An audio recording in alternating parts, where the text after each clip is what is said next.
Yeah, I think I got it. Alright. Imagine a book that has all the answers and secrets you've ever wondered about America in it. There supposedly is a top secret book passed down from one president to the next. Then this book is called the President's Book of Secrets. Now, imagine a book like this that fell into the wrong hands. That could potentially start a war. We don't know who can be trusted with such a book. Today, I'm going to tell you all about the possible location and the contents of this book. Okay, first I'll tell you all about the possible location of the book. Now, conspiracy theorists believe that this book is located in the Oval Office. The current president hides it, and who may know where it is the National Librarian of Congress, just in case something was to happen to the president, such as an assassination. They will know the location, so they can tell the next president where it's located and they can hide it again. Okay, now there was a letter that was addressed to the 44th president on the Oval Office desk that was from George W. Bush. It wasn't to Obama, it was just to the 44th president. We don't know what the contents of it was, but the conspiracy theorists believe that it was the location, the previous location of the book, so that the new president can find it and hide it again. Now that I've told you all about the possible location of this book of secrets, passed down from one president to the next, what kind of secrets could this book possibly contain? We can't actually know ourselves unless we look inside the book, but there are several assumptions. I was watching this YouTube clip from the History Channel the other day, and it was talking about how, like, once the person that's running for presidency actually becomes president, they only have a certain amount of days to get caught up on what is going on in America, and theorists believe that with such a book, they're able to know what has happened in America and is currently happening today. Now there are several practical things that could be written in this book. There is this briefcase that is always carried by somebody that is next to the president that launches a nuclear missile, and supposedly only the president knows the codes, but they believe that in this book the codes are written, and they believe that also in the book there are secret hideouts and escape routes for the president and the president's family, like under the White House, and also randomly located in America, not just at the White House.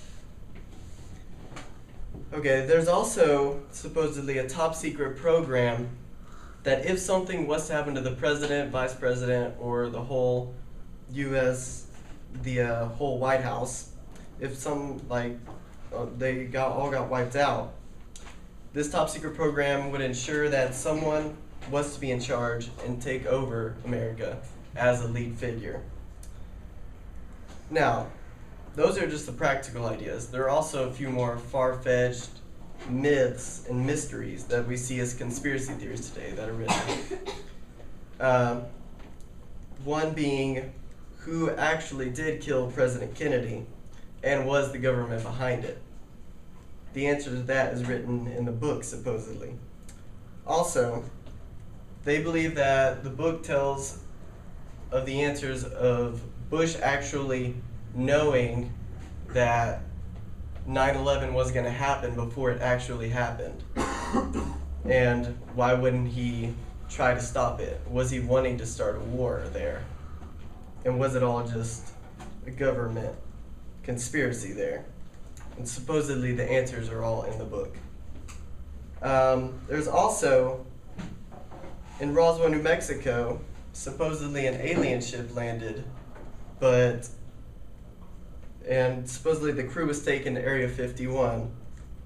And the government tried to cover this up by just saying it was a government aircraft, but first they said it was UFO, and then they changed their statement later, saying that it was just an aircraft.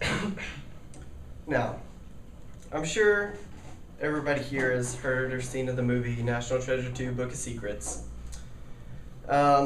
This movie gives an idea to people that there really is a Book of Secrets, because it was in the movie.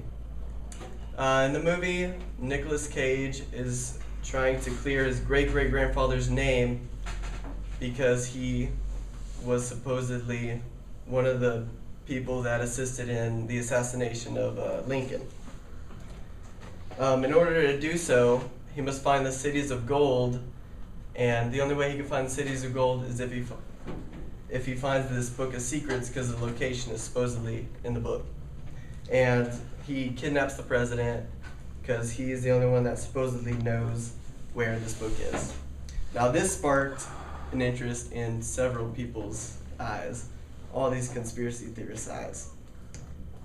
Okay, in conclusion, this conspiracy theory that there really is President's Book of Secrets is not too unbelievable, because it does have some argumentative facts, including those stated previously.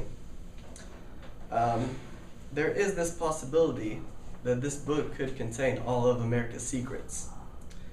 They also believe that the person running for presidency isn't doing it for money or fame or duty, but knowledge that can be gained through this book. Today, there's only 5 current living presidents that know the real answer to this conspiracy theory. But there's so many questions that can be answered by these 5 people, but they're not telling anybody.